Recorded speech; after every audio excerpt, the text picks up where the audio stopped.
Chess YouTube, everyone knows that Magnus and Hikaru are two of the best players of all time, and the games they play versus each other are simply insane. But every once in a while, they play a game that is so good, so breathtaking, so unbelievable, the entire chess world stands still in awe of what just happened. And this is one of those games. This is truly the game of the century, and it all begins on move 14. It is only move 14, and Magnus, what does he do here?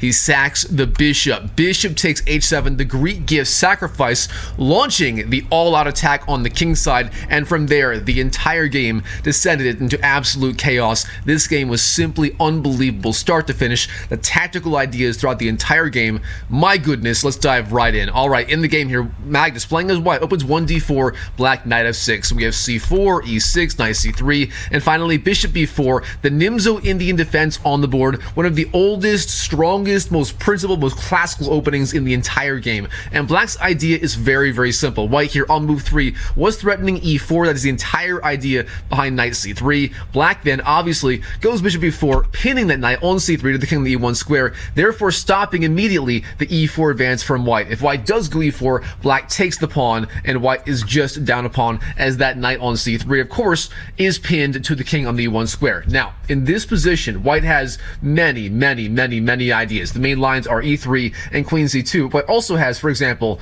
a3, knight f3, f3, g3, queen b3, and so on.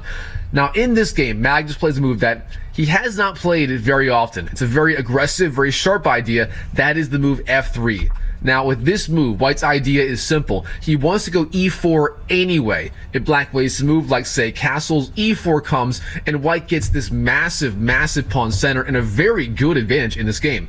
Now, instead, black has two main lines here, c5 and d5. In the game, Hikaru plays the sharper and maybe slightly better idea, that is the move c5. The idea being here, you're putting immediate pressure on the pawn on d4, and if white takes the pawn, say d takes, black can take back on c5 or even on c3, literally tripling white's pawns. Therefore, instead, Magnus here plays one of the stronger ideas. That is the move here, a3, pushing back the bishop on b4. Black here trades on c3. We have bishop takes, the best move here by far. If you go back, this is playable, but white does get a decent game after d takes, bishop takes, and a takes, and c takes, sorry. So instead, black taking on c3, bishop takes c3 is the move, and now we have b takes and queen to a5. The Hikaru queen flies out to the a5 square, pressuring c3, and white has a big decision. How do you defend that pawn on c3? And actually, it's not that simple. For example, if you go, say, queen c2, that already is a massive mistake. Black here can trade on d4, and the pawn on c3 is pinned to the king on the e1 square by the queen on a5. Therefore, this is not possible. Instead of, say, I don't know, queen to d3, also logical. The problem with that is black can go knight c6, and if white waits to move, like, say, e4, black can actually play the move here, knight takes d4, and again, the pawn is pinned to the king on the e1 square by the queen on a5. Therefore, white here, queen c2, queen d3, not the best ideas. Instead, white plays the strongest idea here, the safest, the simplest, that is simply bishop d2, defending c3 with the bishop, but also finally eliminating once and for all any sort of pin on that pawn on c3. From here, black does go d6, white e4, and black here, he simply has to find the right follow-up. White here is threatening all kinds of ideas, including d5 and e5, and even ideas like g4, g5 at some point could come into play, and black here, again, has to find the right follow-up right here. Black, what is the right way to go? Turns out the best moves here are knight c6 and e5, ignoring the king on e8. Instead, Hikaru here, he castles. Short castles is the move, and this is a massive mistake. Here, white has many ideas. You can go, for example, e5 right away. That is very strong. Instead, bishop d3 was chosen in the game. Bishop d3, like this, developing a solid move. Now here, once again, on move 9, Hikaru, his best move here, is going to be simply knight c6 developing. Now, instead of that, he is very afraid of the idea of e5 from white. Therefore, he plays the move knight fd7, getting out of the way of the advance of the pawn immediately. There is no attack on the knight now, but this move is a little bit slow, and white doesn't have to go e5 right away. Instead, he can simply go f4, as Magnus did in the game, getting the quadruple pawn army in the center of the board in the spirit of the 4 pawns attack of the King's Indian Defense, and these pawns are very strong here, and white is still threatening e5 ideas or d5 ideas later. Now, Hikaru here, again, this position is absolutely critical. If you find the wrong move here, you could be in a world of trouble. Now, the main idea for black is to at some point go e5 or d5, challenging white's supremacy of the center of the board. Now, instead, here, Hikaru, he plays the move knight to b6, showing the other idea behind knight fd7. The point being this knight, it reroutes all the way to b6, pressuring c4, and from there Hikaru can also go, for example, knight c6, then knight a5, further pressuring c4. Alright, black, knight b6, pressuring c4, Magnus, knight f3, and black, queen to a4, attacking c4 twice with the knight and the queen, and in the long run, that pawn is going to fall, make no mistake about it. For example, even if white defends with queen e2, as Magnus did in the game, at some point black can go knight c6, knight a5, and so on, and again, in the long run, there is no defense of that pawn on c4. Now, in return, Magnus here, despite losing that pawn in the long run, he has a massive attack on the king side, and that does give him very good chances here indeed. Alright, black, once again, he's got to find some way to fight for the center, and the best moves here are f5 and e5. And again, Hikaru, he sticks to his guns and ignores those moves. Instead, he plays the move here, knight to c6, continuing his plan. Next up, knight a5 and taking on c4. But again, this plan, the one drawback, it's very slow, and it does nothing to stop or slow down the attack of white on the king side. And here, Magnus, he finally punishes Hikaru for not playing f5 or e5 earlier, and he does play the very strong idea of e5, gaining space in the center and opening up the attack of the bishop on the pawn on h7. Black here, again, he's got to defend. g6 is the best idea here. Instead, Hikaru, he is begging white to capture on h7, and he plays the move here, knight to a5, pressuring c4. The idea being, once again, on the very next move, you do capture on c4, win a pawn, and get a very good attack going on the queen side. Now, Magnus here, he is not seeing ghosts. Oh no, in this position on move 14, he lights the board on fire, and he simply takes the pawn on the h7 square. Bishop takes h7 is the move. The Greek gives sacrifice, the idea being, whenever that knight on f6 is not on f6, whenever it's far away from the defense of the king side, the idea of taking on h7 becomes very strong. And the point being here, after bishop takes, then king takes, then knight g5 check, you open up the scope of the queen flying out to the h5 square, and no matter what black does, black is going to be under a massive attack. For example, if you go, say, king to h8, that is a massive blunder. White wins on the spot with queen to h5, king g8, queen h7 checkmate. That is the danger of the black position right here, of black's overall setup right here. If he's not careful, he will be mated almost instantly. Now, black here has, in this position, several decent moves. King to g8, king g6, and king to h6. Which will he play in the game? Well, turns out king to g8 is the strongest idea, and Hikaru does find it. Instead, if, for example, king to g6, the idea for white is queen d3 check, hits the king, f5, and then queen to h3, and white wins on the spot. There are too many threats, queen to h7 being the biggest one right now. Instead, after, say, king to h6, that also loses on the spot. Queen d3, simply threatening the check on the h7 square, and if black defends to, say, rook to h8, then knight takes f7 is absolutely devastating. Now, instead, of course, king g8 played in the game by Hikaru, a good move, and white queen to d3, the audacity threatening checkmate in one move on the h7 square. Hikaru sees this, and he plays the strong idea of rook to d8. Now, the idea behind this move is giving the king an escape square on f8, and this is a very good idea. Instead, you can go, for example, f5 here, but the drawback of that, white simply goes queen to h3, once again threatening checkmate on h7, as the knight still controls f7. Very good stuff.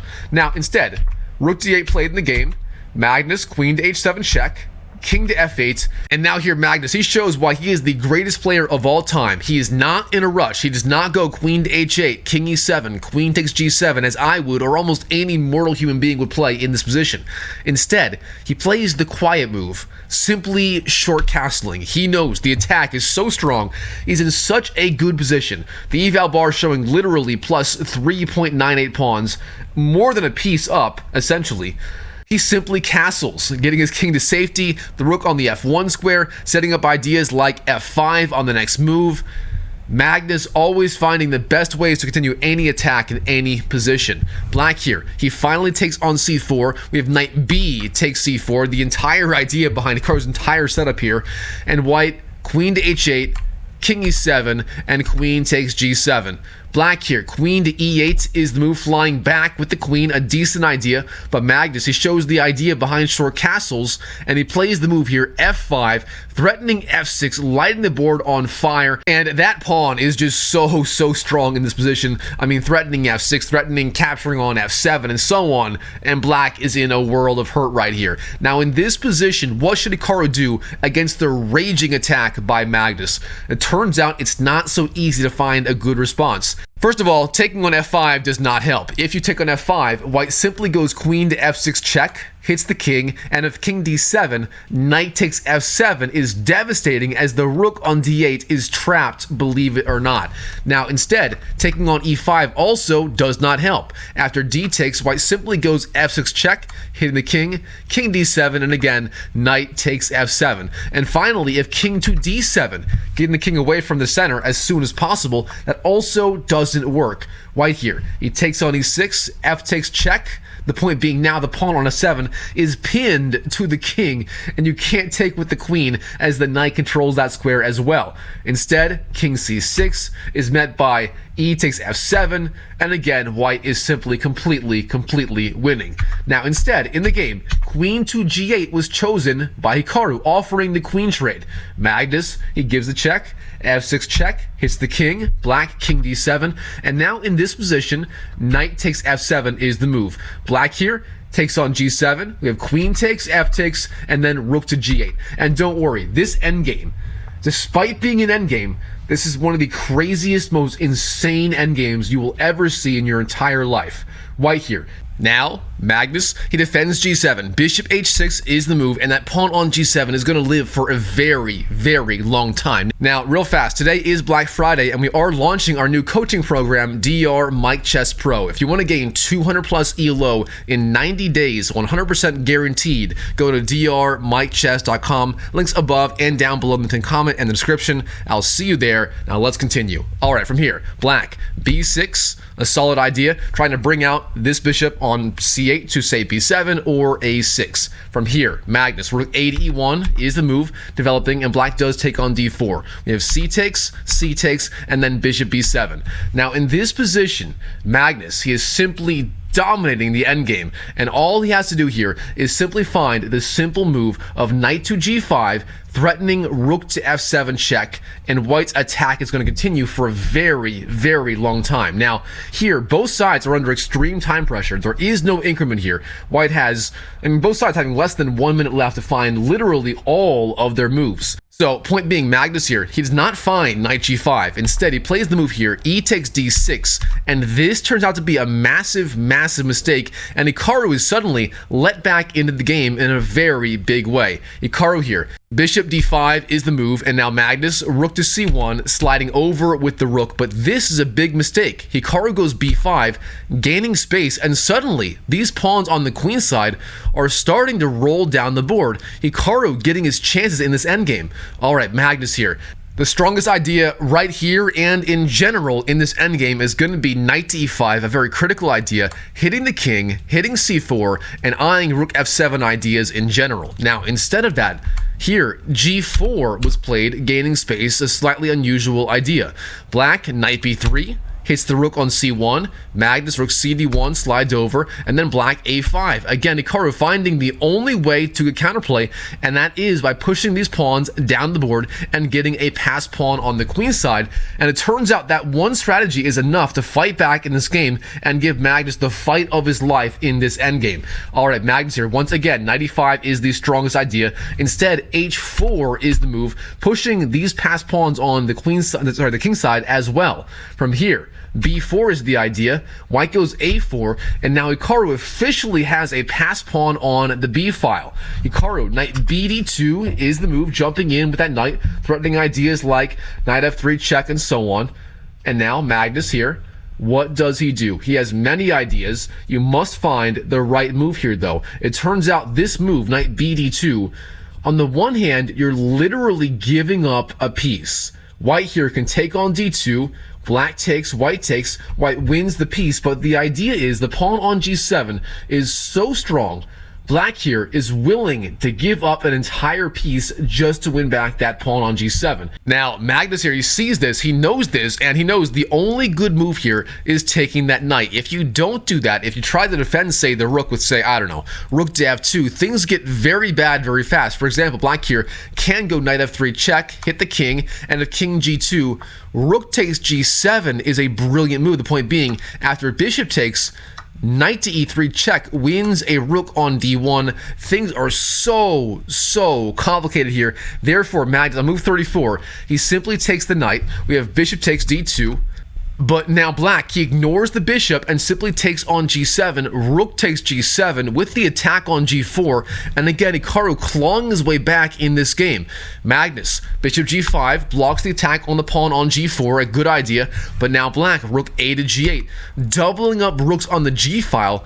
Is he going for a rook sack on g4? We'll have to wait and see. From here, white, knight e5, check, hits the king. Black takes on d6. Now we have king to h2 and b3. The pawn begins its march down the board from b4 all the way down to b1. And can white stop that pawn? We have rook b1, but now knight takes e5, d takes, and king to c5. Hikaru not taking the free pawn on e5, instead pushing the king to the queen side as soon as humanly possible to escort the pawn down the board. King c5 chosen, and again, both sides under extreme time pressure. Magnus here having just 18 seconds left on the clock versus the 15 of Hikaru. From here, king g3, king b4, and now in this position on move 41, Magnus makes a massive mistake in the endgame. He plays the move here, rook f to c1, sliding over with the rook, but this turns out to be a massive mistake.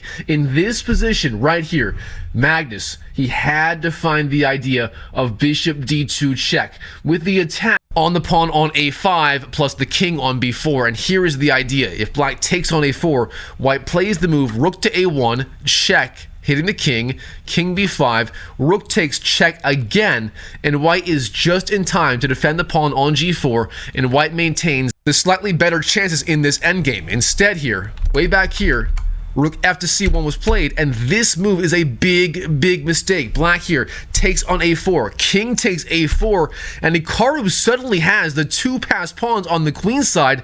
This is getting so dangerous. Magnus, rook to a1, hits the king goes to b5, king b5 is the move. Now rook a to b1, and in this position, Hikaru finds a killer blow, and I mean killer blow, to take the lead in this endgame. The idea here is so absurd. I don't know how he finds this in extreme time pressure. He finds the move here. Rook takes g5, giving up the rook for the bishop. White takes, black takes, and now the pawn on g4 is fully blockaded by the rook, and white suddenly doesn't have any way to proceed on the king side. Meanwhile, the passed pawns on a5 and b3 are so strong. White here is in a world of trouble despite being up material. Alright, king to f4, rook g8, g5, and then a4.